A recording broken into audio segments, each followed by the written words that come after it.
আসসালামু আলাইকুম। আশা করি সবাই ভালো আছেন। শুক্রবার সকালবেলা আমি যে বিষয়ে কথা বলতে চাচ্ছি এখন সেটা হচ্ছে গতকালকে যে 22 পয়েন্টের মতো ইন্ডেক্স মাইনাস হয়ে গেছে, এটা কেন হলো? টেকনিক্যাল ভিউ থেকে কি কোনো কারণ ছিল গতকালকে যে মাইনাস হবে ইন্ডেক্স? না, সেরকম কোনো কিছুই ছিল না, কিন্তু তারপরেও 22-23 পয়েন্টের মতো ইন্ডেক্স মাইনাস হয়ে গেছে। কেন মাইনাস হলো? ইরান এবং ইসরায়েলের যে যুদ্ধটা, ওটাকে কেন্দ্র করে মাইনাস হচ্ছে।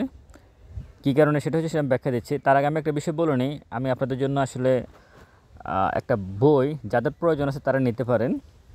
বইটা হচ্ছে আমার বইতে, আমি যে বইটা লিখতেছি এটা এখন হ্যান্ড রাইটিং মানে হাতে লেখা অবস্থায় আছে। এটা আমি এখনও প্রিন্টে দিই নাই। এখানে কয়েকটা চার্ট আছে, যে চার্ট অনুযায়ী একজন ট্রেডার কিভাবে ট্রেড করবেন এই বিষয়ে কিছু চার্ট দেওয়া আছে। কিছু লেখা আছে যে কোন কোন পরিস্থিতিতে আপনি ট্রেড করবেন, একজন ট্রেডারের মনস্তাত্ত্বিক বিষয়গুলো কেমন, উনি কী চিন্তা করে এক ট্রেড করার সময়, এবং ওই চিন্তাগুলো কতটুকু যুক্তিসঙ্গত, বা ওই চিন্তাগুলো অ্যাভয়েড করা উচিত কি না, কীভাবে চিন্তা করা উচিত। আর হচ্ছে ফান্ডামেন্টাল স্টকগুলো কেমন হওয়া উচিত। আমরা অনেক সময় ভুল করে ফেলি যে নামে অনেক বড় কোম্পানি আমরা ধরে নিই ওটাই ফান্ডামেন্টাল স্টক। দেখা গেছে অনেক ভালো কোম্পানি ঠিক আছে ছিল, এখন পরিস্থিতি খারাপ, হয়তো আগামীতে পরিবর্তন হতে পারে, তখন ফান্ডামেন্টাল হবে, ভালো স্টক হবে। নামের উপরে আসলে ফান্ডামেন্টাল নয়। এখানে অনেকগুলো ব্যাখ্যা আছে, এই সব ব্যাখ্যাটাই আমি বইতে নিয়ে আসার চেষ্টা করছি। খুব বেশি না, একটা এন্ট্রি ফি দিয়েই আপনারা বইটা সংগ্রহ করতে পারেন। এখন এটা হ্যান্ড রাইটিং মানে হাতে লেখা অবস্থায় আছে।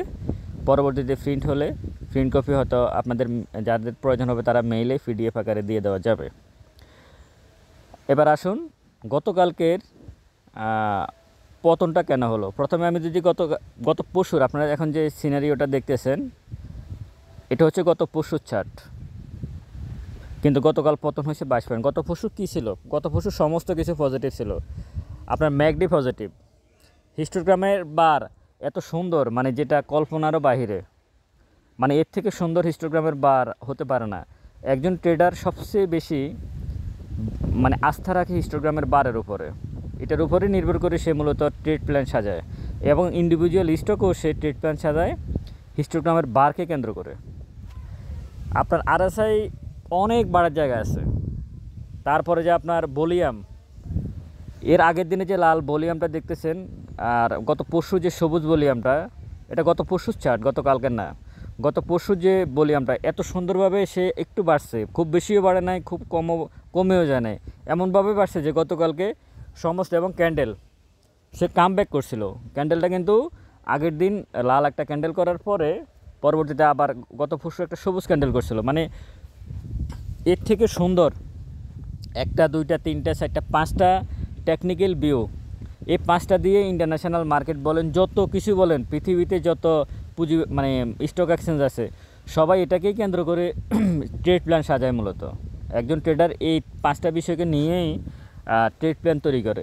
তারপরেও গতকালকে কেন মার্কেট পড়লো? গতকাল মার্কেট পড়ছে মূলত ওনার কারণে।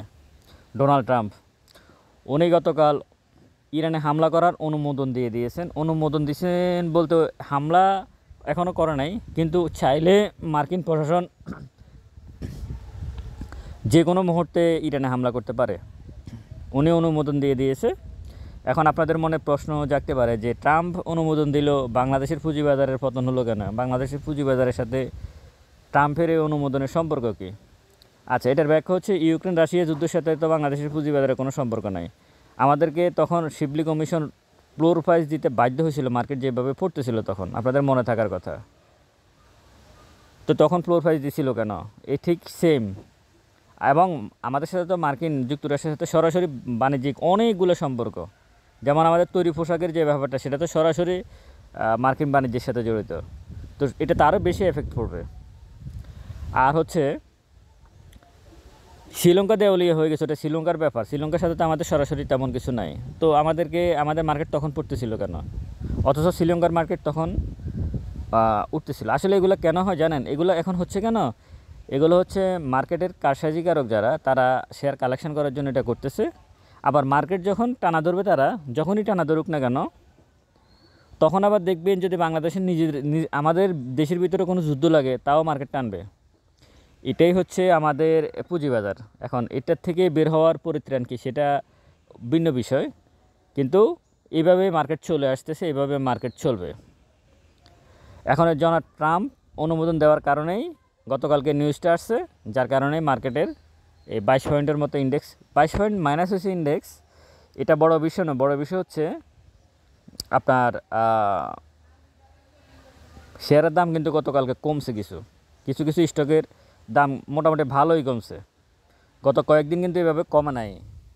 আমি যদি বলি এই জায়গাগুলোতে তেমন একটা কমে নাই শেয়ারের দাম, কিন্তু গতকালকে এখানে চারটা নাই, গতকালকে যে 22 পয়েন্ট মাইনাস হয়েছে সেখানে মোটামুটি ভালোই শেয়ারের দাম কমছে। তো আমার কথা হচ্ছে যে এর থেকে পরিত্রাণ কি? এখন ট্রেডাররা কি করবেন, আমাদের এই মার্কেটের ট্রেডাররা কী করবেন? এটাই আমি আমার বইতে বলার চেষ্টা করছি যে আপনারা কি কি জিনিস মাথায় রাখবেন, আসলে কি কি বিষয় মাথায় রাখা উচিত একজন ট্রেডারের। কারণ এখানে শুধু যে আমাদের দেশের সমস্যা বা আমাদের সব কিছু, বাহিরের বিষয়গুলো আপনাদেরকে মাথায় রাখতে হবে, সব কিছু আমি আমার বইতে উল্লেখ করার চেষ্টা করছি। আর এর বাহিরে ইরান কি আমেরিকা কি আসলে ইরানে হামলা করবে কিনা? উত্তর হচ্ছে হ্যাঁ, ইরানে হামলা করবে আমেরিকা, সম্ভাবনা মানে 80% করার। কারণ মার্কেট প্রেসিডেন্ট যেহেতু অনুমোদন দিয়ে দিছে, চাইলে আমেরিকা প্রশাসন তাদের সেনাবাহিনী বা তাদের বাহিনীগুলো চাইলে যে কোনো মুহূর্তে এখন ইরান হামলা করতে পারে। অলরেডি আপনারা এই দুটো ছবি আমি থেকে বিবিসি বাংলা থেকে নিয়েছি।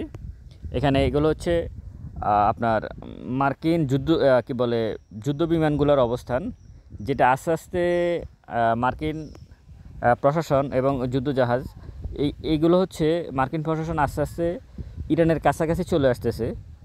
প্রায় 2000 বা 2500 কিলোমিটার দূরে এখন অবস্থান করতেছে এইসব যুদ্ধজাহাজগুলো। ওইখান থেকে যাতে সরাসরি ইরানে হামলা করা যায় সেই প্রস্তুতি নিচ্ছে। এবং ট্রাম্পকে সাংবাদিকরা প্রশ্ন করছে যে ইরানে কি আপনি হামলা করবেন? উনি তো বলছে এটা আমি বলবো না, আমি করতেও পারি, হামলা নাও করতে পারি, কিন্তু আসলে করবে। কারণ অলরেডি তারা তাদের যুদ্ধবিমানগুলা ওই যে পারমাণবিক বোমা যে যুদ্ধবিমান ধ্বংস করতে পারে, অলরেডি সেই বোমাগুলো তারা করতেছে। এবং যে প্রশাসন, মার্কিন প্রশাসন বা মার্কিন প্রেসিডেন্ট অলরেডি ইরানের খামেনিকে ওনাকে বলছে ক্ষমা চাওয়ার জন্য এবং তেহরান ছেড়ে দেওয়ার জন্য, এরকম অনেকগুলো নিউজ আপনারা দেখছেন। তো সব কিছু মিলিয়ে উনি গতকালকে অনুমোদনও দিয়েছেন। আর ইসরায়েলের এই মুহূর্তে তেমন কিছু করার নাই। যদি ইরানকে থামাতে হয় তাহলে আমেরিকার প্রয়োজন আছে। সুতরাং আমেরিকা ইরানে হামলা করার সম্ভাবনা খুবই বেশি। অনুমোদন যেহেতু দিয়েছে, এটা তো এমনি দেয় নাই, তাই না? তো সুতরাং আপনারা এই বিষয়টাকে মাথায় রাখবেন। এটা একটা মোটামুটি দীর্ঘস্থায়ী একটা যুদ্ধ হতে যাচ্ছে। তবে আমাদের দুঃখজনক হচ্ছে কি, ইউক্রেন রাশিয়া যুদ্ধের কারণে আমাদের এখানে ফ্লোর প্রাইস দিছে, তো ইউক্রেন রাশিয়া যুদ্ধ এখনও চলে।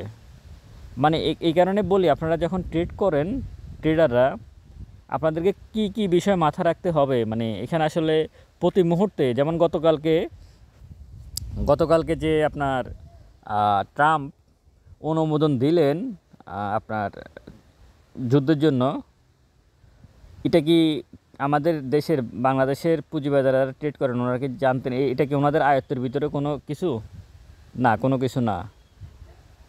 কিন্তু এটাকে কেন্দ্র করে পড়ছে। কালকে মার্কেটে এমন কোনো নিউজ ছিল না, কিছুই ছিল না, জরিমানাও ছিল না, কিছুই ছিল না। শুধু এই নিউজটার কারণেই পড়ে গেছে। একটা চ্যানেলে বলছে বিনিয়োগকারীদের মনস্তাত্ত্বিক কারণে মার্কেট নাকি গতকাল পড়ছে। আসলে শোনেন, এমন কিছু ছিল না। গতকালকের মার্কেটে যে 22 পয়েন্টের মতো মাইনাস হলো, এখানে কেউ প্রফিট টেক করছে বা কিছু একটা হয়েছে। এখন আর চ্যানেলগুলো এটা বলে না যে এখন আগে বলতো ইন্ডেক্স পড়ে গেলে বলতো প্রফিট টেক হচ্ছে। এখন আর লজ্জা শরমের কারণে তারা এখন আর এটা বলে না যে প্রফিট টেক হচ্ছে। তো এগুলো দেখে শুনে বুঝেই আপনারা আসলে ট্রেডিং করতে হবে।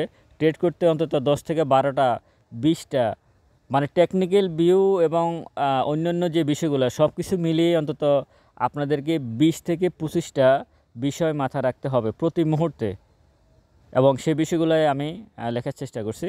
আশা করি আপনারা বইটা সংগ্রহ করবেন। ভালো থাকবেন সবাই, ভিডিওটা শেয়ার করবেন। আসসালামু আলাইকুম।